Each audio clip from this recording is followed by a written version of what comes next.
right, here we go again. Weekend storms led to some minor crashes and damages on the road, but the real mess is up in the skies. And the baggage is piling up once again at Philadelphia International Airport, where frustrated passengers saw the weather disrupt their holiday travel again. Action News reporter Corey Davis is live at PHL, where Corey, you covered similar problems last week.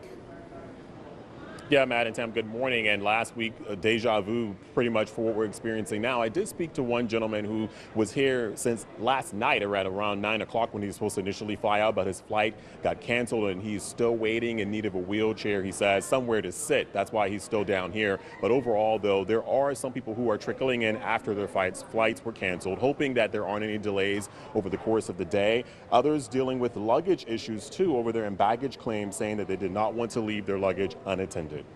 Sometimes weather happens, but I think the airline should have a consistent answer to the questions.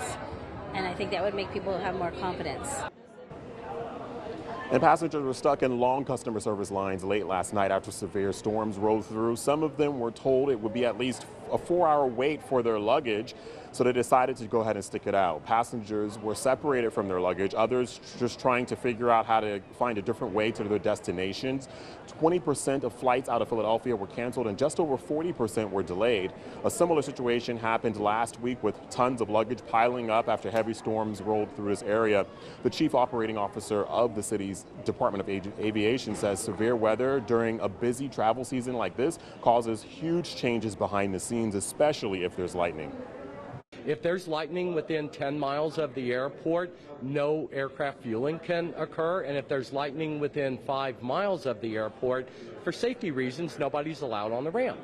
So, and then we have to wait about 20 or 30 minutes after the last lightning strike within 5 miles before people can go back on the ramp.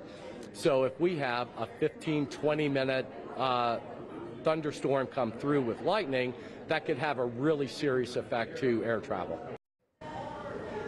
So just a short thunderstorm could cause huge delays that linger overnight and into the morning like we're experiencing now. So we'll definitely stay on top of that as far as the delays and cancellations. They are higher than normal at the moment. Reporting live here at the Philadelphia International Airport, Corey Davis, Channel 6 Action News. Matt?